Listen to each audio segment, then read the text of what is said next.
दोस्तों 23 अगस्त 2023 को शाम को 6:04 पर चंद्रयान 3 के विक्रम लैंडर ने चंद्रमा की सतह पर सेफ लैंडिंग करी और इसी के साथ ही भारत का चांद पर पहुंचने का सपना पूरा हो गया। हम चांद के उस हिस्से पर जा पहुंचे हैं जहां आज तक दुनिया का कोई भी देश नहीं पहुंच पाया है, यानी कि चांद का साउथ पोल। जो काम अमेरिका और रशिया नहीं कर पाए उसे भारत ने करके दिखाया। आज पूरा देश खुशियां मना रहा है और खुश हो भी क्यों ना, क्योंकि चंद्रयान 2 जिस तरह से असफल हुआ था, उसके बाद चंद्रयान 3 की ये सफलता भारत और इसरो के वैज्ञानिकों के लिए काफी मायने रखती है।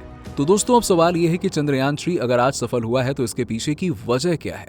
इस बार भारत के वैज्ञानिकों ने चंद्रयान 2 के समय हुई गलतियों से सीखकर ऐसे क्या बदलाव किए कि जिसकी वजह से चंद्रयान 3 में मौजूद विक्रम लैंडर ने चंद्रमा की सतह पर सॉफ्ट लैंडिंग करी।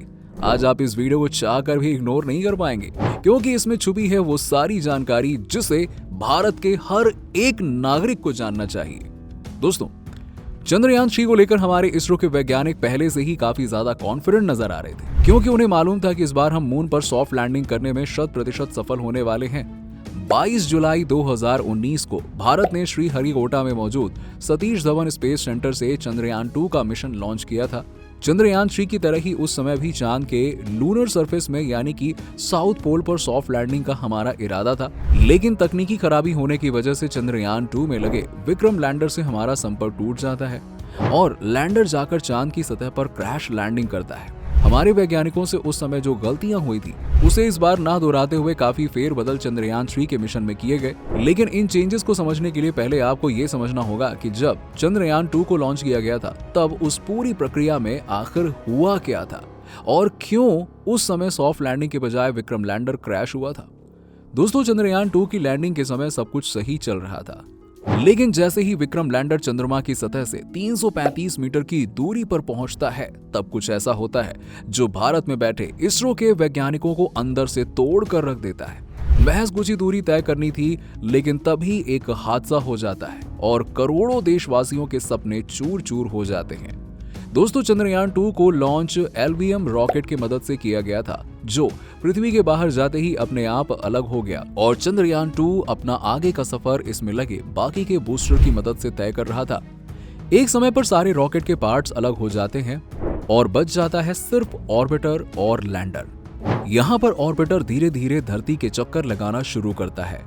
दोस्तों अब चाहे चंद्रयान 2 हो या फिर चंद्रयान 3, यहाँ पर एक शब्द आपको काफी सुनने को मिला होगा और वो है मैन्यूवर। इसका मतलब होता है कि चंद्रयान मिशन के लैंडर में जो ये रॉकेट थ्रस्टर्स थे, इनकी मदद से ऑर्बिटर उस पाथ पर रहने की कोशिश करेगा जो इसरो ने तय किया होता है और फिर धीरे धीरे ये धरती के चक्कर लगाते लगाते चंद्रमा के ऑर्बिट में पहुंच जाता है। यहाँ चंद्रमा के 100 किलोमीटर बाय 100 किलोमीटर के दायरे में आते ही इसमें लगा ऑर्बिटर लैंडर से अलग हो जाएगा और फिर आगे का सफर लैंडर को खुद तय करना था। अब दोस्तों यहाँ पे ये समझना होगा कि जब कभी भी किसी ऑब्जेक्ट को स्पेस में मौजूद प्लैनेट या फिर मून पर उतरना होता है तो उसे उतारने के लिए एक स्पेसिफिक ट्रेजेक्ट्री को फिक्स किया जाता है, ताकि लैंडिंग के समय वो ऑब्जेक्ट इसी ट्रेजेक्ट्री को फॉलो करके सरफेस पर लैंड करे। चंद्रयान 2 के समय में भी एक ऐसी ही ट्रेजेक्ट्री को फॉलो करना था। दोस्तों अगर विक्रम लैंडर निर्धारित ट्रेजेक्ट्री को फॉलो करता तो वो कुछ इस तरह से आगे बढ़ता।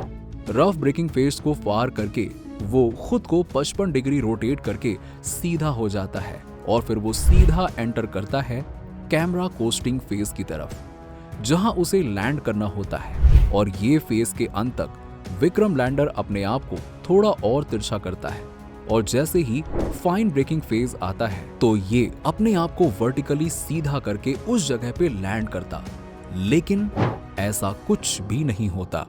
दोस्तों उस समय जब चंद्रयान 2 के विक्रम लैंडर ने रफ ब्रेकिंग फेज में एंट्री ली तब ये पूरा का पूरा फेज तकरीबन 10 मिनट 23 सेकंड तक चला। यहाँ तक तो सब कुछ ठीक चला, लेकिन जैसे ही कैमरा कोस्टिंग फेज चालू हुआ तब यहाँ से गड़बड़ होना शुरू हुई। लैंडर को इस फेज में तकरीबन 4.3 किलोमीटर का डिस्टेंस कवर करना था और यही वो फेज है जहां पर विक्रम लैंडर क्रैश हुआ। दोस्तों यहाँ पर सारी दिक्कत विक्रम लैंडर के ओरिएंटेशन की वजह से आई। क्योंकि इस फेज में उसे चांद की सतह की तस्वीर लेनी थी और इसके लिए वैज्ञानिकों ने पहले से ही इसमें सॉफ्टवेयर फिट किया हुआ था कि कुछ भी हो जाए विक्रम लैंडर अपना ओरिएंटेशन नहीं बदलेगा। यहाँ पर विक्रम लैंडर के अंदर मौजूद थ्रस्टर्स कुछ ज्यादा ही बूस्ट कर गए और विक्रम लैंडर के स्पीड में बदलाव के कारण ये चांद की सतह पर जाकर क्रैश हो गया। अब यहाँ पर एक और चीज देखी गई थी कि इसरो ने विक्रम लैंडर में पहले से ही ये फिट किया हुआ था कि कुछ भी हो जाए विक्रम लैंडर 10 डिग्री पर सेकंड के हिसाब से ही रोटेट करेगा। लेकिन ट्रेजेक्ट्री में बदलाव आने के कारण लैंडर का बैलेंस डगमगा गया। दोस्तों, ये तो आपने भी देखा होगा कि चंद्रयान 2 असफल क्यों रहा। आइए अब आपको बताते हैं कि इस बार चंद्रयान 3 में भारत के वैज्ञानिकों ने क्या कुछ अलग किया था। इस बार चंद्रमा के सरफेस पर इसरो ने पहले की तरह ही ज्यादा लैंड एरिया फाइनल किया हुआ था लैंडिंग के लिए। पिछली बार 500 मीटर बाय 500 मीटर का एरिया तय किया गया था, लेकिन इस बार इसे बढ़ाकर 4.2 किलोमीटर बाय 2.5 किलोमीटर कर दिया गया था। मतलब कि अगर लैंडिंग के समय कोई भी दिक्कत आती है तो विक्रम लैंडर अपने हिसाब से कोई भी एक जगह चुनकर लैंडिंग कर सकता है। इसके अलावा चंद्रयान 2 के समय जो ऑर्बिटर हम वहां पर लेकर गए थे उसने भी इस बार काफी मदद करी। चंद्रयान 3 के लैंडिंग एरिया को एक्सपेंड करने में ऑर्बिटर का काफी अहम रोल रहा था। इसके अलावा इस बार चंद्रयान 3 के लैंडर और रोवर के डिजाइन पर भी काफी ज्यादा ध्यान दिया गया और काफी हार्डवेयर अपडेट करे गए थे। इसके अलावा सॉफ्टवेयर अपडेट पर भी पूरा का पूरा ध्यान दिया गया ताकि पिछली बार की तरह इस बार कोई दिक्कत ना आए और लैंडिंग सफलतापूर्वक पूरी की जा सके। दोस्तों, चंद्रयान 3 के रोवर के अंदर कुछ और बदलाव किए गए थे, जैसे कि पिछली बार की तरह इस बार इसमें लगे रेंजेस को काफी रिलैक्सेशन दी गई। इसका मतलब ये कि जैसे ही चंद्रयान 3 का विक्रम लैंडर चंद्रमा की सतह पर अप्रोच करेगा तब इसमें कैमरा कोस्टिंग फेज में आते समय अपने ओरिएंटेशन को फिक्स करने की जरूरत नहीं पड़ेगी, क्योंकि ये अपने आप में अपनी ओरिएंटेशन को चेंज करता रहेगा। दोस्तों, पिछली बार विक्रम लैंडर 10 डिग्री पर सेकंड के हिसाब से रोटेट करने वाला था, लेकिन इस बार इसे बढ़ाकर 25 डिग्री पर सेकंड के रोटेशन के हिसाब से सेट किया गया। चंद्रयान 2 के समय लैंडर के LVM रॉकेट से अलग होने के बाद चांद तक ऑर्बिटर और लैंडर ही गए थे, लेकिन इस बार हमने सिर्फ लैंडर को ही भेजा क्योंकि ऑर्बिटर वहां चंद्रयान 2 के समय से मौजूद था। इसके अलावा चांद के 100 किलोमीटर बाय 100 किलोमीटर के ऑर्बिट तक पहुंचाने के लिए विक्रम लैंडर के अंदर प्रोपल्शन मॉड्यूल का इस्तेमाल किया गया है। इतनी दूरी को तय करने के बाद विक्रम लैंडर को अपनी आगे की दूरी खुद तय करनी थी, जिसके बाद हम सब ने देखा कि कैसे प्री डिसाइडेड जगह पर हमारे विक्रम लैंडर ने जाकर सॉफ्ट लैंडिंग को अंजाम दिया। अब वो कहावत तो आपने सुनी होगी कि इंसान अपनी गलतियों से सीखता है, और भारत ने भी आज वही करके दिखाया। हमारे देश के वैज्ञानिकों ने आज एक बेहतरीन कमबैक करके पूरे विश्व में भारत का नाम रोशन किया।